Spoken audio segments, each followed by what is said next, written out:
Story 1. My second job was at an air compressor factory. I used a hydraulic press to fit a bearing into a cast aluminum housing. If you kept your foot on the pedal too long, the press had enough force to crack the housing and cause the bearing to explode.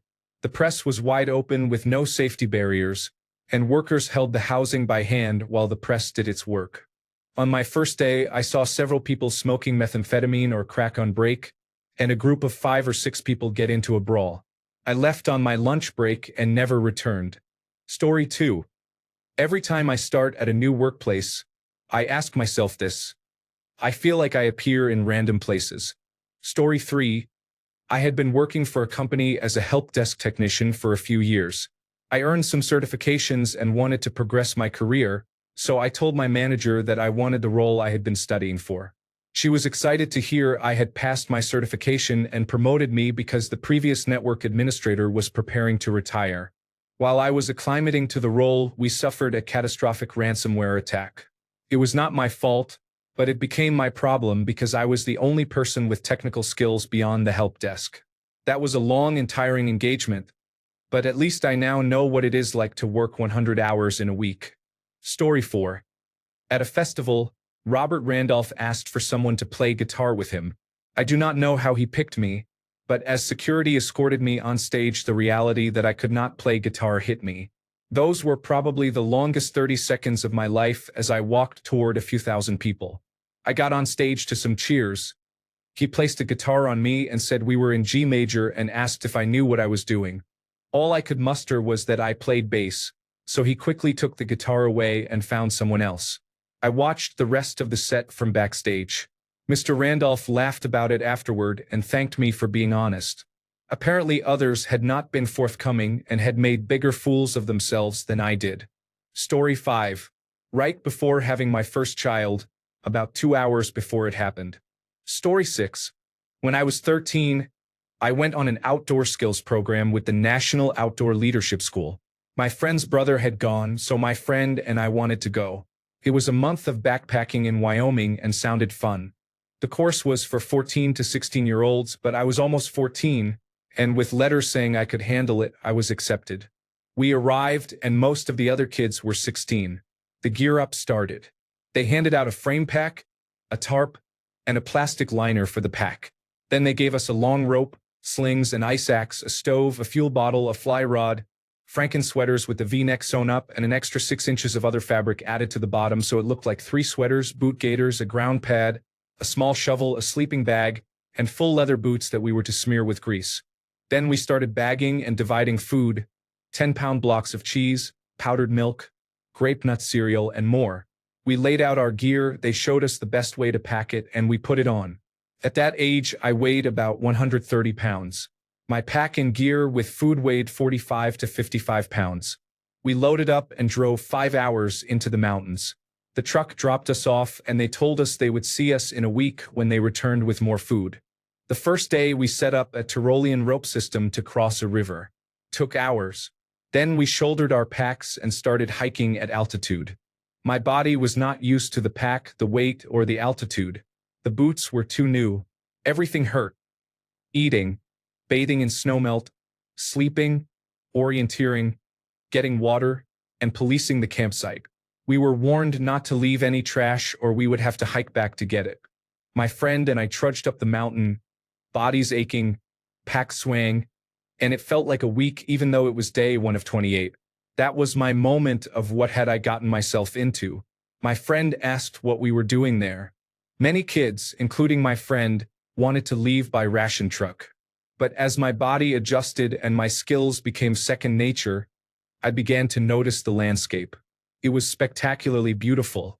I did not think another person had camped there. I had never had snow on July 4th before. It never became easy, but I was glad I stuck it out.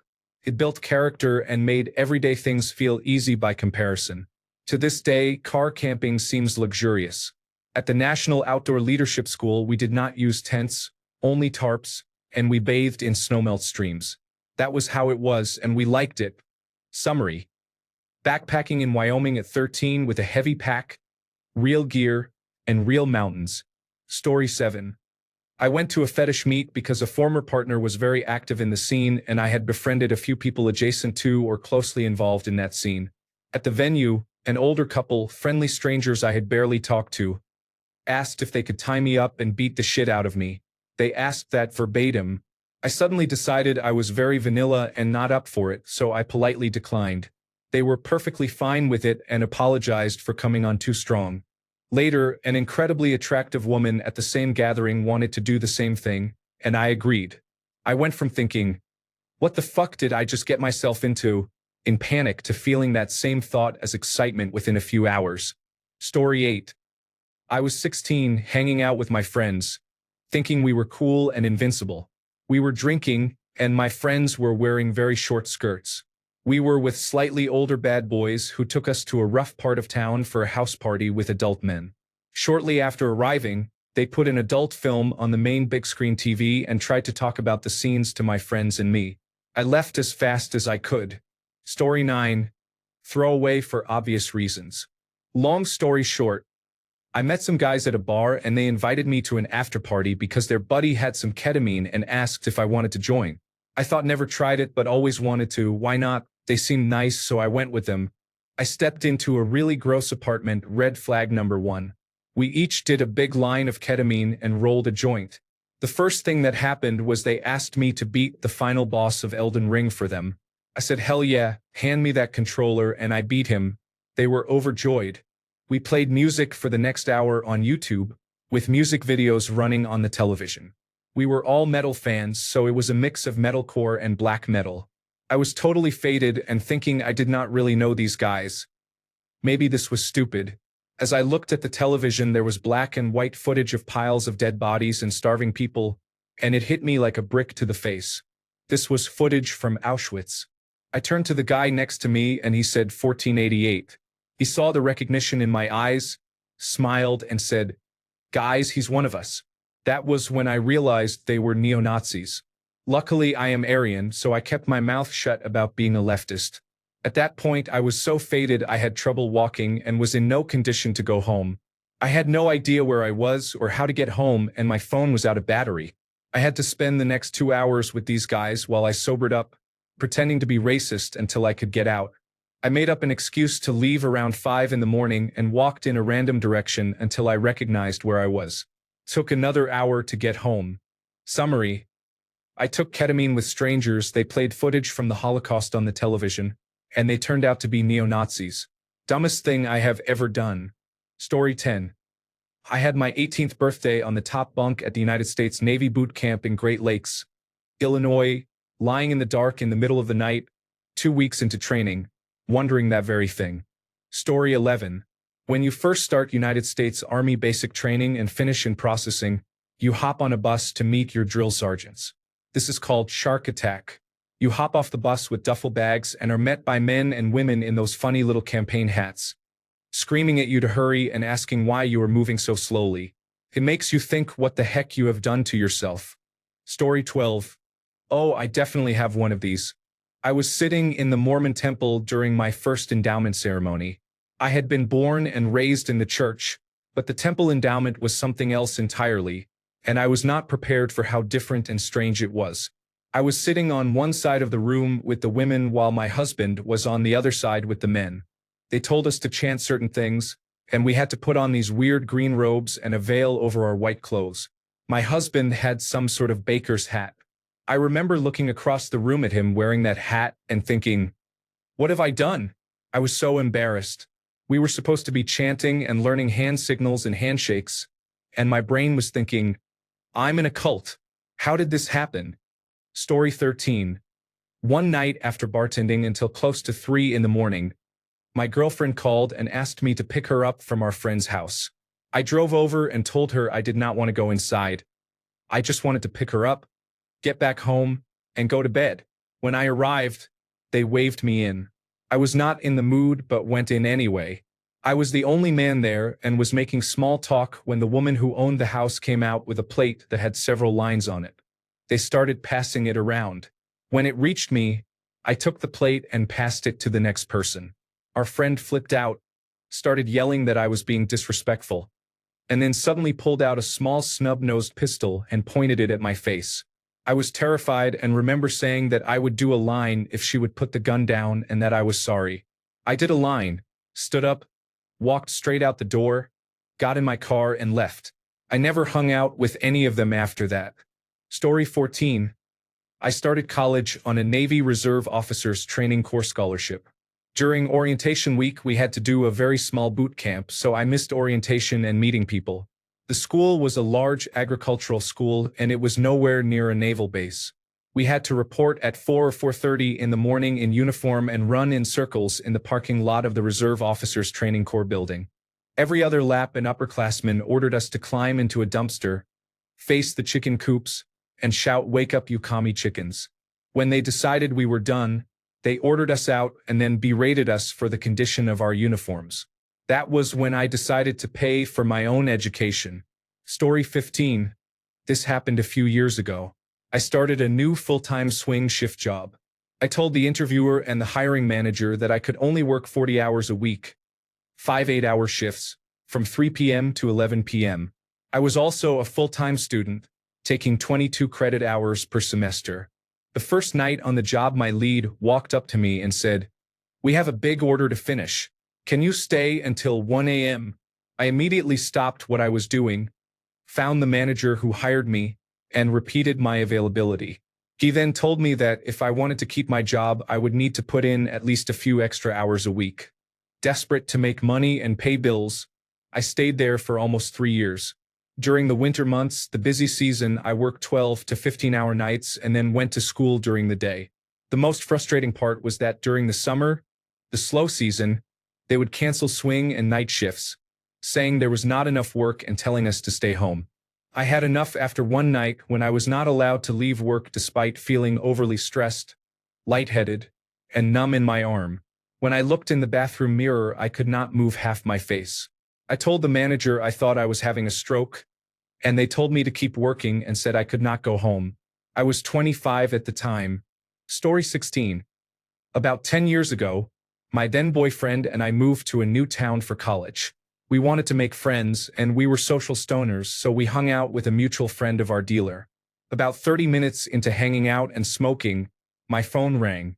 At that time, I had a setting to have the flash go off when it rings in case I ever lost it while on silent mode. He became paranoid immediately that I was recording him and going to blackmail him for smoking marijuana. I explained the setting on my phone and offered to show him that I had no photos or videos of him on my device. My boyfriend and another friend with us backed me up. He lost his absolute mind, walked out of my buddy's house screaming obscenities, and left in 5-degree weather. We were his ride. To this day, we have no idea what happened to him or how he got home. We blocked him later that evening and never saw him again. From then on, we were fine without making new friends. Story 17. I went home with a woman many years ago. I woke up to find her and her children eating. Story 18. Long story short, someone asked me to be a volunteer firefighter. Since the training was free and there was a little extra income, I figured, sure, how hard can it be? I completed the academy and earned all my certificates. 2 weeks later, we had our first big call. A 3-story apartment building, the top floor fully engulfed. I arrived on scene and the chief looked at my partner and me and said, "You two get that hose line and go upstairs. You are fire attack 1. I just stood there, looked at him, then at the raging inferno, then at him again, thinking, are you crazy? You want us to go where? Can't you see it's on fire? My partner grabbed me and the hose line, and we headed upstairs. We entered the main hallway, and it looked like a scene from a movie. Fire rolling over our heads along the entire length of the hallway. All I could think was, what the heck did I sign up for? We were up there for about 5 minutes, which felt like an hour, before Incident Command started blasting air horns and signaling an evacuation. We took a defensive stand, surrounded the fire, and put it out. I stayed on as a volunteer for the next 7 years before I moved on. Good times. Story 19. I ran into an old high school classmate at the mall. He shook my hand and invited me and his friends to eat at McDonald's. During the meal, he talked about how Jesus Christ had saved him and shown him the way, the usual things you would expect. He was a completely different person from how I remembered him 10 years earlier. As we were leaving the mall, he asked if I would pray with them. I did not want to be rude, so I agreed. We formed a circle and they prayed aloud, including for me. This happened in the middle of the day at the busiest place in a city of 100,000 people. I remember thinking to myself whether this was real.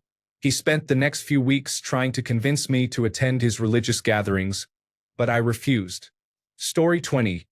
My ex-girlfriend told me that the local police were broadcasting a satellite signal that was preventing her cat from acting normally. Story 21. I, a 30-year-old man, had sexual relations with a male-to-female transgender woman once. A one-time thing, no big deal. During our time together, she acknowledged that many of her partners would fetishize her, whereas I was largely indifferent. As she was leaving after the encounter, she said, "We had sex." I replied, "Yeah." She then used a homophobic slur and left immediately. I was confused and laughed.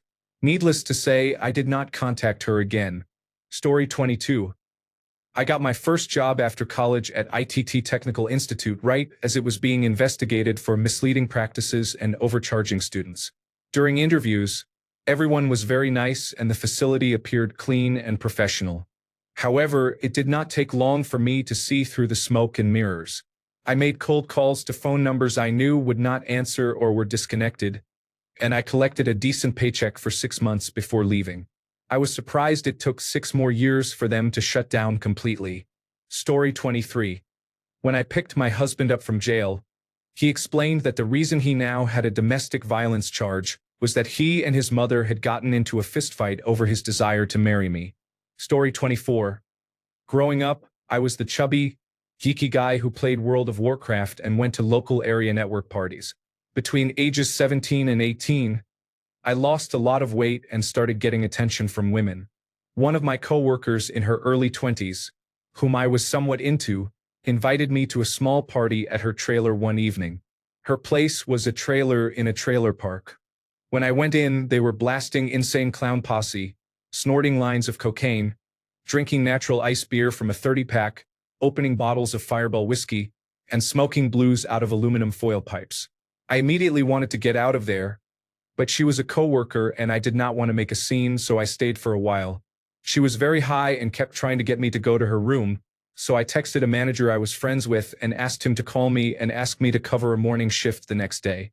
He called and said he needed me to come in at 6 a.m. the next day, which gave me an excuse to leave. It was an instant feeling. I did not want to be there. Story 25. Driving from San Francisco to Denver for an ad hoc road trip before my flight back to Germany, I diverted onto Highway 50 at Fallon on a whim because I had seen it on Top Gear. I stood at a rest stop, saw the loneliest road in America sign, and thought it would be neat to find that tree full of shoes and stop at whatever motels I could find along the way. I went alone at night with very poor cell reception and no experience doing road trips like this. After an hour or so on that road without any traffic, I asked myself that question. It was the best driving experience of my life. Story 26. 110 feet underwater. Pitch black. A massive downwelling current. Beginning to panic. Story 27. We were in Prague on a stag and got enticed into a club by persistent doormen. It was a strip club and a rough one. We thought it was a stag party, who cares, so let us get a drink. There was a show where you could pay to get involved, so we paid and signed our made-up. We expected a lap dance or worse. A rather timid-looking gentleman went up not long after. A goth-looking woman in a plastic black jacket came out on stage, removed her jacket, and was wearing a large strap-on. He then performed oral sex on her, and she then performed anal intercourse on him in front of us.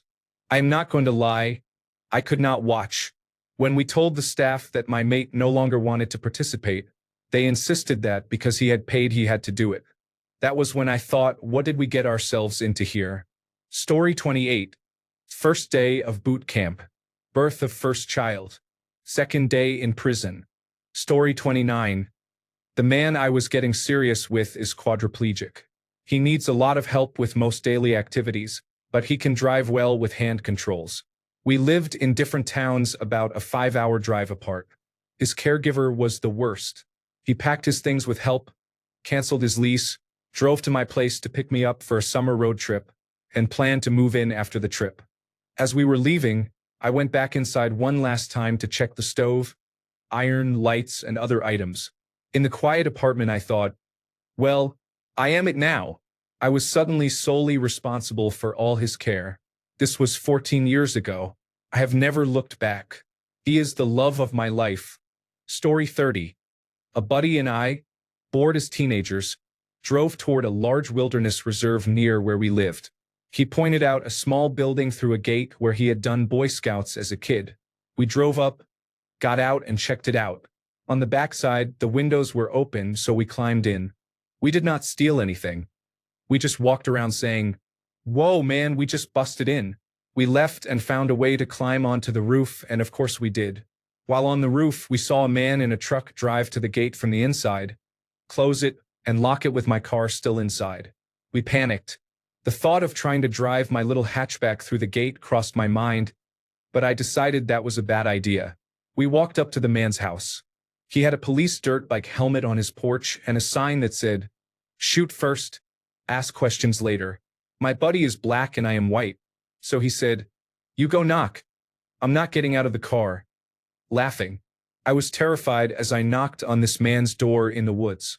We ended up explaining we were former Boy Scouts, although I had never been there in my life, and that we were just hiking out back.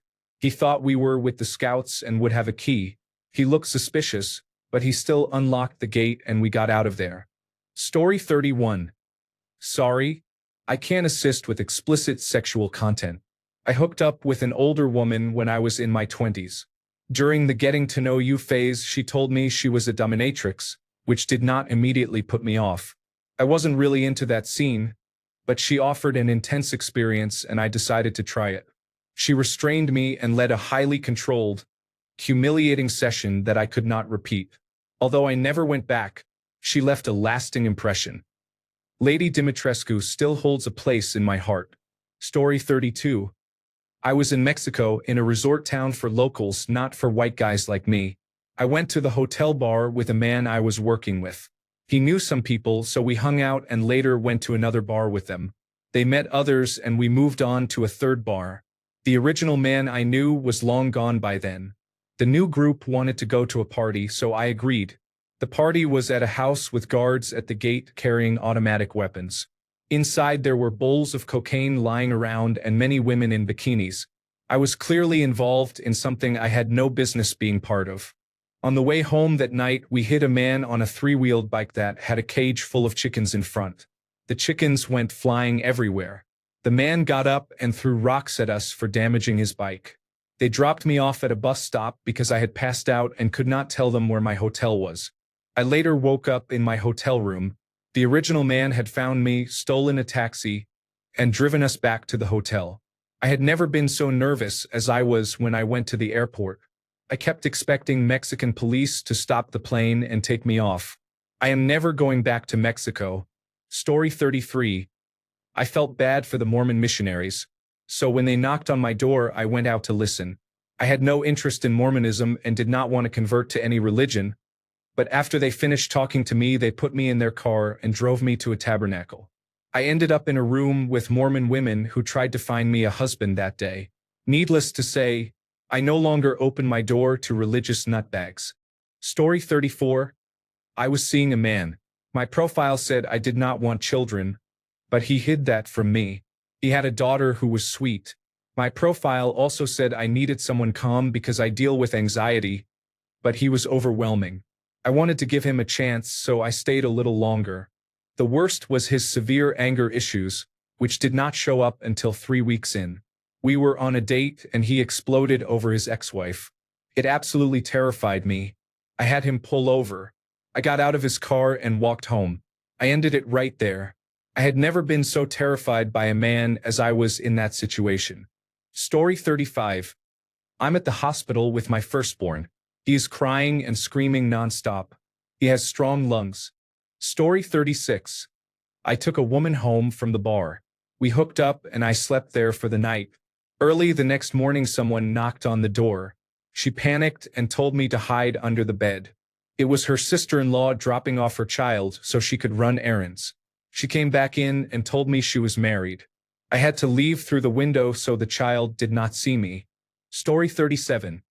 I just watched The Cat in the Hat, released in 2003. It was one of the most unhinged 90 minutes of my life. Story 38. I rented an apartment that was too large, too expensive, and in poor condition, thinking I could renovate it, but I did not. Story 39. On the first day I started teaching high school, two students, a girl and a boy, began arguing. She was not small. She had a football linebacker build and threw a desk chair across the room at him after he called her ugly. I had to jump over my desk and hold her back to prevent her from assaulting him. I immediately asked myself, what did I agree to? Story 40. It was an orgy. I was dragged to a hotel by a woman and was surprised when I went inside. Alcohol had impaired people's judgment. One woman passed out on a man, and he was yelling for help. Story 41. One that comes to mind right now was when I visited the United States last summer. I am from France, so culture shock was expected. I arrived in Houston because I had friends there, some of whom had come from San Antonio. I took the bus to the city center, then the tram to my hostel in the Heights. I'm not exaggerating. From the moment I stepped onto the tram until I reached the hostel, around 90% of the people I saw outside appeared to be using crack, and it felt even worse in the Heights neighborhood. Walking from the tram stop to the hostel was one of the most surreal moments of my life. I later realized that most of those people were actually minding their own business, but finding myself surrounded by them, I really asked myself, what in the actual fuck am I doing here? Story 42. An old neighbor knocked on my door late one night and asked to borrow something, like coffee. We got to talking and I followed her into her place. I noticed she was not quite drunk, but had been drinking enough. She began casually trauma dumping on me as if it were just another Tuesday, including that her ex-boyfriend had apparently sexually assaulted her the week before. I sat there nodding and listening, wondering if I would make it out alive. Then she dragged me on a tour of a rundown part of town where people in social housing live, looking for cigarettes and alcohol. She took off with a man at the third place, and I made my stealthy escape. Story 43. The first time I tried lysergic acid diethylamide, my friend who had taken lysergic acid diethylamide before, and I went to visit another friend in Portsmouth and planned to take it. Our friend in Portsmouth asked if a girl he had a crush on could join us. We were a bit iffy about it, but we said yes. We set the vibe to be as chill as possible. Good music, a warm summer evening, and some weed. The first hour or two was pure bliss and I loved it. About 3 hours later, the girl, who had very pronounced attention deficit hyperactivity disorder symptoms, started to act up a little. The guy who liked her was also clearly not having a good trip and was starting to struggle. She wanted to help, but her way of helping was dragging him from one chair to another 2 or 3 times, and it became very awkward because she wouldn't leave him alone. My friend and I went to make some food. We were chatting and laughing, enjoying the trip. Suddenly we heard loud crying. They both came into the kitchen. She was crying and he was clearly very distressed. She kept saying he loved her through her crying, and the guy was asking us to punch him in the face because he deserved it. While the friend I was cooking with tried to de-escalate the situation, the distressed guy who had been sitting suddenly shot up and bolted toward a balcony. We were on the top floor of the apartment building and it was a long way down. Fortunately, my friend just managed to catch him as he was climbing over the railing. After a lot of screaming, crying, and yelling, he managed to calm him down in private. I panicked during that ordeal and the rest of the night was rough and sleepless. I have done psychedelics since, but only mushrooms and truffles. That night put me off doing lysergic acid diethylamide for a long while. Story 44. Kind of my fault, but a friend and I were walking through town when some religious preachers approached us and asked, "What do you think happens when you die?"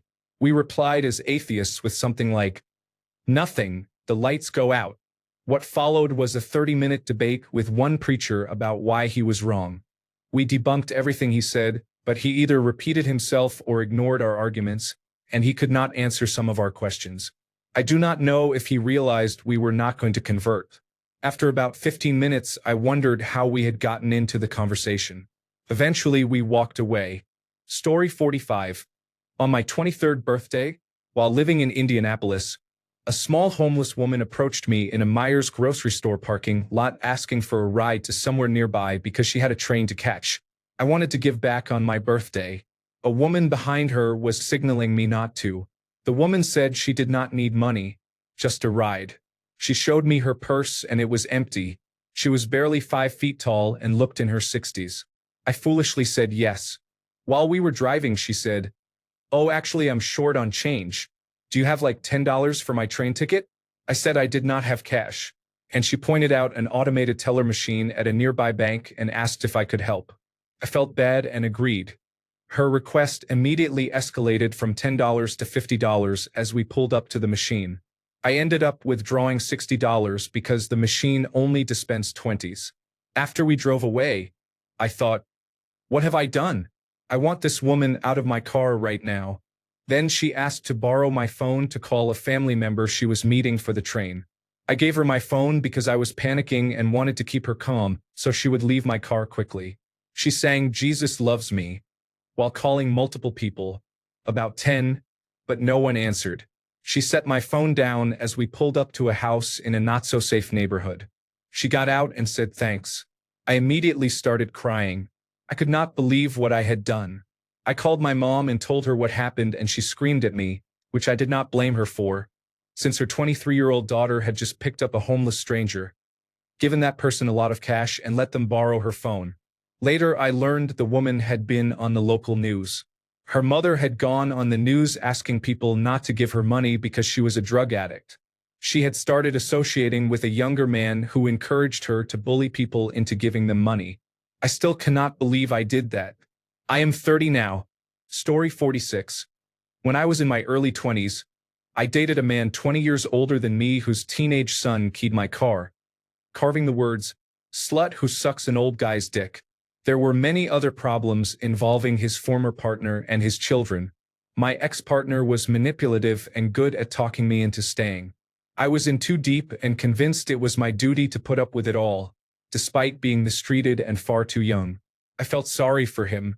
Oddly enough, that young man and I became close a few years later, and as my ex-partner and I were separating, he apologized. He said he did not know me and was upset about his parents' divorce. Story 47. I had been in the Australian Army Reserve for a few years and decided to enlist full-time. I was posted to a base interstate a few days before Christmas in 1999. This was the first time I had lived away from my hometown. The day I arrived, there was a massive end-of-year barracks party planned. I was tired from having traveled since 3 a.m., so I decided to sleep for a bit before the party started. I woke a few hours later to screaming and yelling. It was already dark outside. I stepped outside into absolute chaos. People were wasted, most wearing only shorts or underwear. Someone had rigged a swimming pool from metal framing and a canvas tarp, turning the area around it into a mud pit. Everyone was covered in mud. All attention was on a very muscular, bald man standing on the roof of a building, naked, waving his penis at the crowd and shouting, "Would you fuck me? I'd fuck me." Some men were trying to knock him off the roof with a fire hose. A few moments later, he lost his footing and fell from the roof into the mud. He got right back up as if nothing had happened, staggered over and knocked out one of the men who had been holding the hose, grabbed another beer, and rejoined the party, still naked. I loitered at the edge of the festivities, unsure what I was supposed to do. A few minutes later, the naked man noticed me. He came over, put an arm around my shoulder and slurred, "Who the fuck are you?" He handed me his beer, vomited, and staggered back into the crowd. I later learned that he held some kind of record for the number of times he had been promoted to sergeant because he kept punching people and getting demoted, only to be promoted again a few months later. For someone who had grown up in a quiet country town, that night made me question my choices. Story 48. A friend was moving away and asked if I would drive her to the airport. I arrived at her parents' house and discovered she had not told them she was leaving for good. I helped her load the car. She pulled on one sleeve, saying, "Let's go," while her mother pulled my other sleeve and asked, "Where are you taking her?"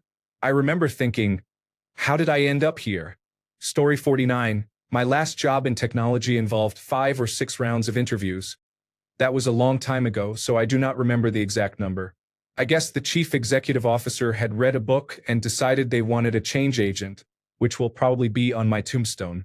A few days into the job, I realized this was a company that absolutely refused any change, so I was the worst possible fit. I was partway through a Master of Business Administration program and could not change jobs. The next 2 years were absolute hell. On a positive note, this experience led me to change careers. Story 50. I work in a bar.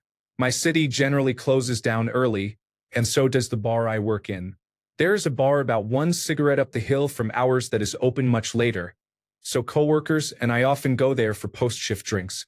While leaving that bar and heading back to our cars, a homeless man jumped out of an alley with 2 homemade spears, which were just sharpened sticks, and threw one on the ground in front of us.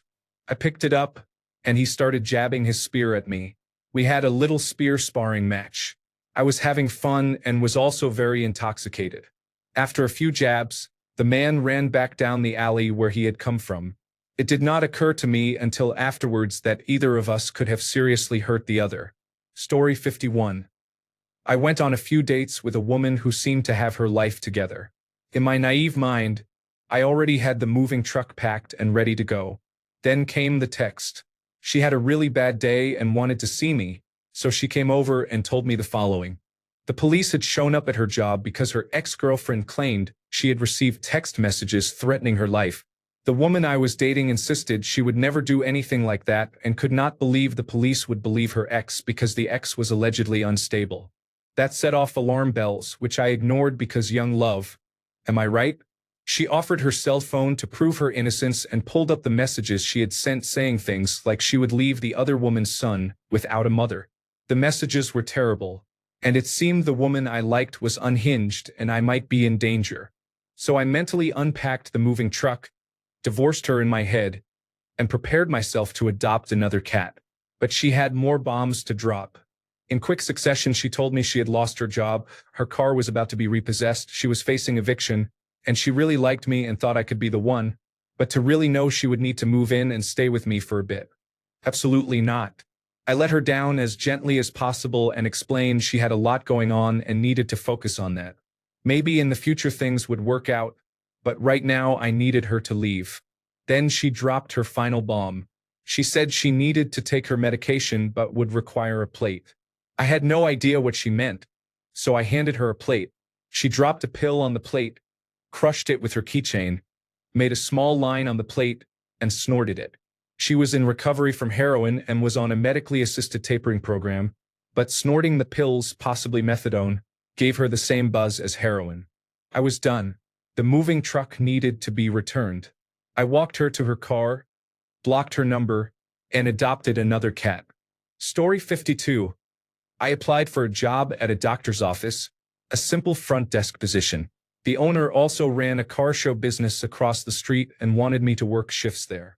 During the interview, he grilled me with hypothetical questions about what I would do if the police showed up and asked about him or his businesses, whether I would cooperate, and he instructed me to say I could not answer any questions and that they should contact his lawyer.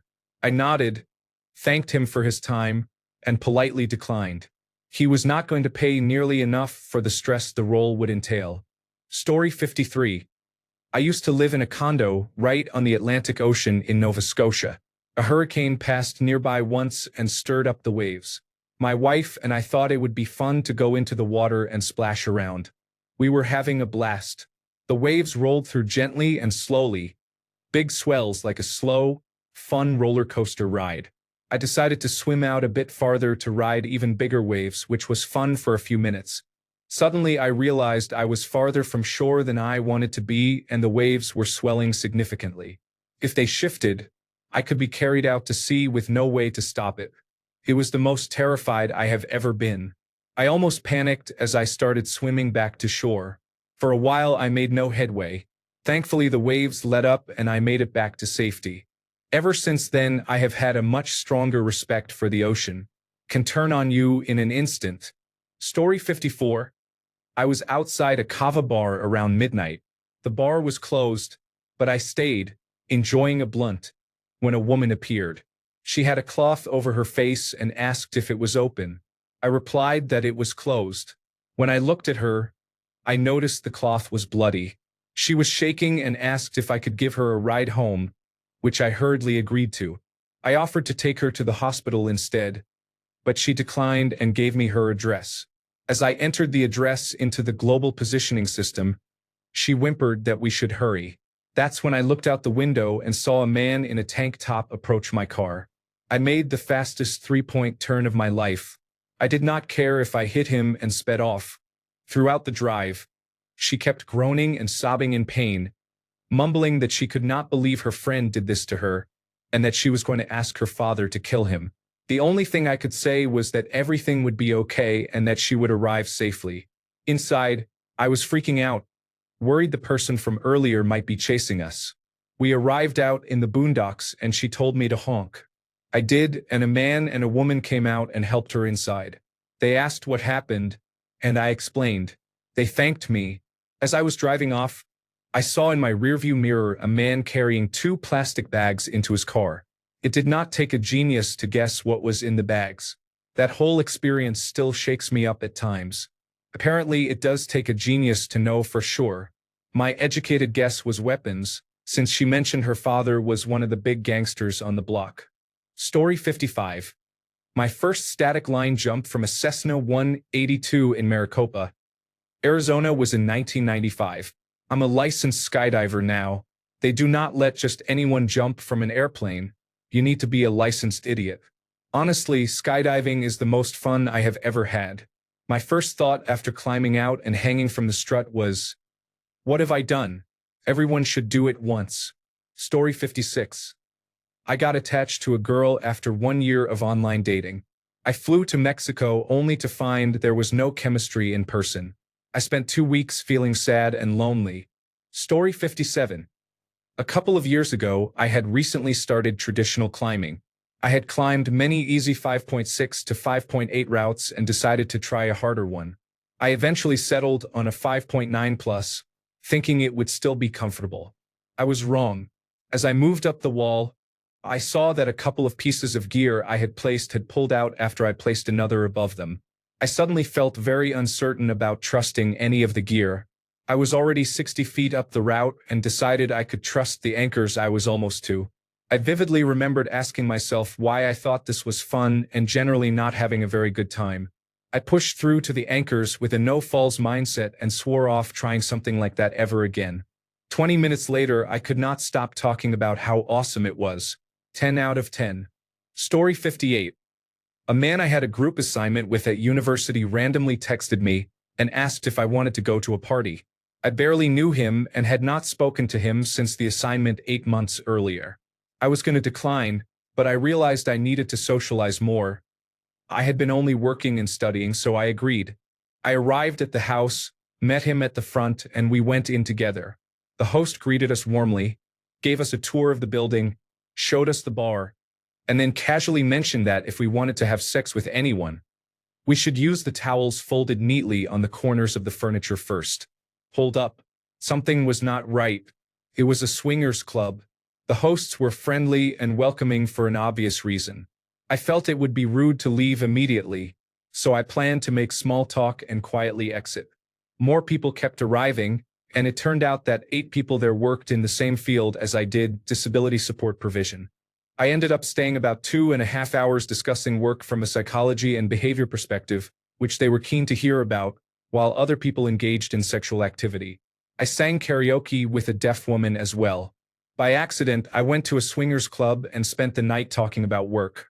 I should mention I am a straight man, and I am pretty sure the man who invited me was as well. Although he seemed a bit embarrassed at first, he was very into it. It is not my preference, but if that is what you enjoy, more power to you. I am still in touch occasionally with the hostess. We text about disability policy occasionally, and I still laugh about it. Story 59. I was walking around Dublin with a friend. We were both broke and underage when a woman and her daughter approached us.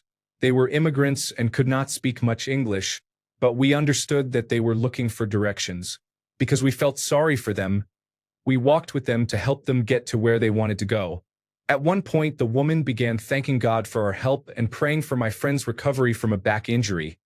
He was disabled and used a cane to move around. They assumed that we, two minors, had the money to buy their entire grocery list at a supermarket. At the end, we had to find a way to leave the supermarket without being seen, when they already had half the shopping cart filled.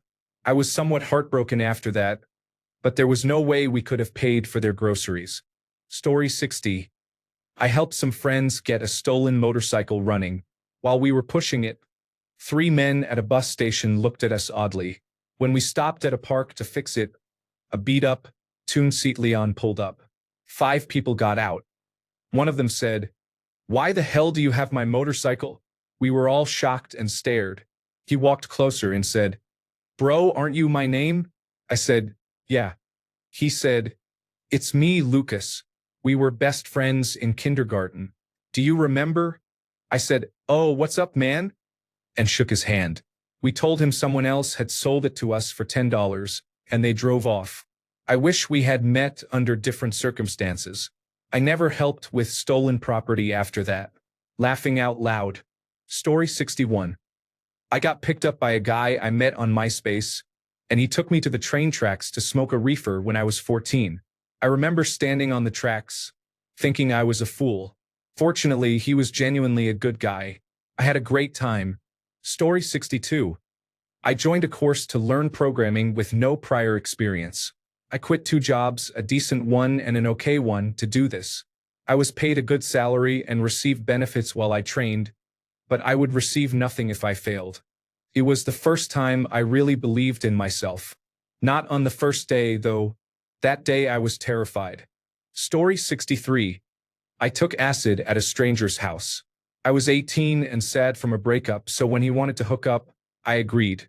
During sex, he started calling me a slut. Not to shame kink, but I did not know him like that, and I laughed out loud. I immediately sat up, put my clothes on, said I felt strange and had to leave, and drove an hour and a half home while tripping very hard. The road was clearer than it had ever seemed to me.